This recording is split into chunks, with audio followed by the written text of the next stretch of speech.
on est dans les Alpes-Maritimes, dans un département où il y a très peu de production d'électricité. Par contre, il y a une forte consommation. D'où le programme énergie efficace, d'où le travail qui est fait pour les économies d'énergie. Parce qu'en fait, cette électricité qu'on ne produit pas, mais qu'est-ce qu'on fait? On la fait venir d'ailleurs. Donc on va la faire venir des autres régions de France, on peut la faire venir d'autres pays, ce qui veut dire des réseaux de transport, avec les risques que ça peut comporter. Donc il est d'autant plus important dans notre région de faire des économies sur l'électricité. Et surtout quand on est dans des moments de pointe, d'éviter de faire tourner sa machine à laver entre 18h et 20h par exemple. Ça permet d'éviter d'augmenter la pointe et d'augmenter les risques pour le réseau. Il faut savoir que les consommations d'électricité, elles ont énormément augmenté. Elles ont été multipliées par 2 en 20 ans. Et ce que souvent on ne sait pas, c'est que si on retire l'électricité qui peut être remplacée par d'autres énergies, par exemple si on retire le chauffage, parce qu'on peut se chauffer autrement qu'à l'électricité, le multimédia représente un tiers de la consommation d'électricité. Donc quand on laisse un ordinateur allumé, ou quand on laisse une télé en veille, ça consomme. Et c'est des moyens assez simples d'économiser l'électricité.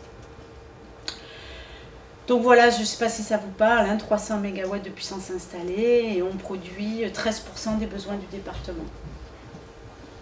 La centrale du Loup qu'on va aller voir se trouve ici, à Pont-du-Loup. Donc c'est une petite centrale qui fonctionne au fil de l'eau. Il n'y a pas de grand lac, vous verrez il y a un bassin, mais ça ne suffit pas pour faire une réserve d'eau. Vous allez faire une visite extérieure pour connaître un peu les aménagements au niveau de l'externe.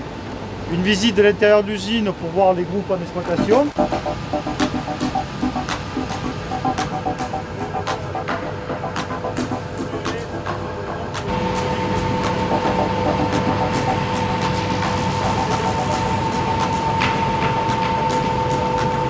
Elle va sortir là-haut, elle va sortir plus haut là où il y a plus d'eau. Donc on va avoir de l'eau en plus à la rivière et cela on fait constater tout l'été quand et on va aller sur le réseau via un transformateur. Donc voilà ce que je vous expliquais, on produit l'électricité, on élève la tension pour limiter les pertes et les problématiques liées au phénomène électrique, donc les pertes joules et autres.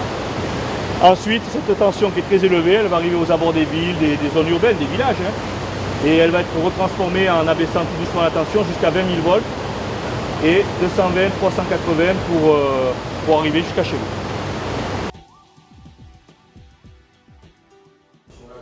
La manière dont nous recevons l'électricité n'a pas beaucoup évolué durant les 50 dernières années. Quelques centrales électriques de grande taille, notamment nucléaires, injectent de l'électricité sur le réseau de transport, puis sur des lignes électriques de plus en plus fines, jusqu'aux consommateurs, leur permettant d'utiliser à leur guise les appareils électriques comme la télévision. En 2020, il faudra 20% d'énergie renouvelable en plus. Nous, si c'est coupé là, on n'est plus alimenté. Donc il faut arriver à trouver des astuces pour sécuriser notre réseau. Voilà pourquoi on a installé ce projet ici. Projet européen, subvention européenne, un projet de 30 millions d'euros, 7 millions de subventions par l'Europe. C'est une obligation légale, donc je suis obligé de le dire à chaque présentation. 4 millions par l'ADEME, le reste par les 10 partenaires qu'on a dû vous présenter. Partenaires ERDF, EDF, enfin Alstom Grid, EDF, les 4 partenaires de premier rang, et Saft, le fabricant de batteries. C'est quoi les réseaux du futur? En 2020, il faudra 20% d'énergie renouvelable en plus. 23 en France, puisque c'est 20 en Europe, mais nous on a décidé de faire un peu plus. Il y aura aussi 20% de maîtrise de la demande de l'électricité. C'est-à-dire consommer moins, 20% en moins. 20% d'émissions de CO2 en moins, ça on peut le faire parce que on mettra de l'énergie renouvelable. Mais les énergies renouvelables, ce sont photovoltaïque et éolien. Quand je reçois mon petit SMS la veille, on me dit attention, journée Nice-Grid, merci de vous effacer. Et on voit que effectivement sur mes courbes, grâce au compteur communicant, on voit une baisse de 50, un peu plus de 50% de ma consommation d'électricité. Donc ça fait de belles économies si vous faites ça tous les jours. Vous voyez ? Et non seulement vous faites des économies, mais vous rendez service à la collectivité en général, quoi. C'est du comportement intelligent. Qu'est-ce qu'on fait avec nos clients qui rentrent dans l'expérimentation? Bien, il y en a qui ont des chauffages électriques, donc on leur a proposé, ceux qui ont un chauffage électrique, d'installer un petit matériel chez eux, qui nous permet, nous, de prendre la main à distance sur le matériel. Et pendant 3 mois, il y a 20 jours qu'on va identifier comme des jours de grand froid.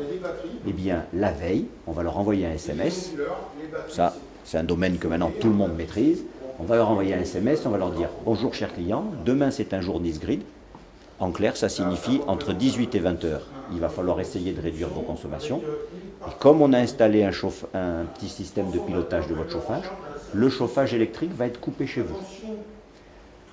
Il va être coupé une demi-heure pour ceux qui ont des maisons anciennes, parce qu'il n'y a pas beaucoup d'isolation, et il va être coupé 1h30 pour ceux qui ont des maisons plus récentes.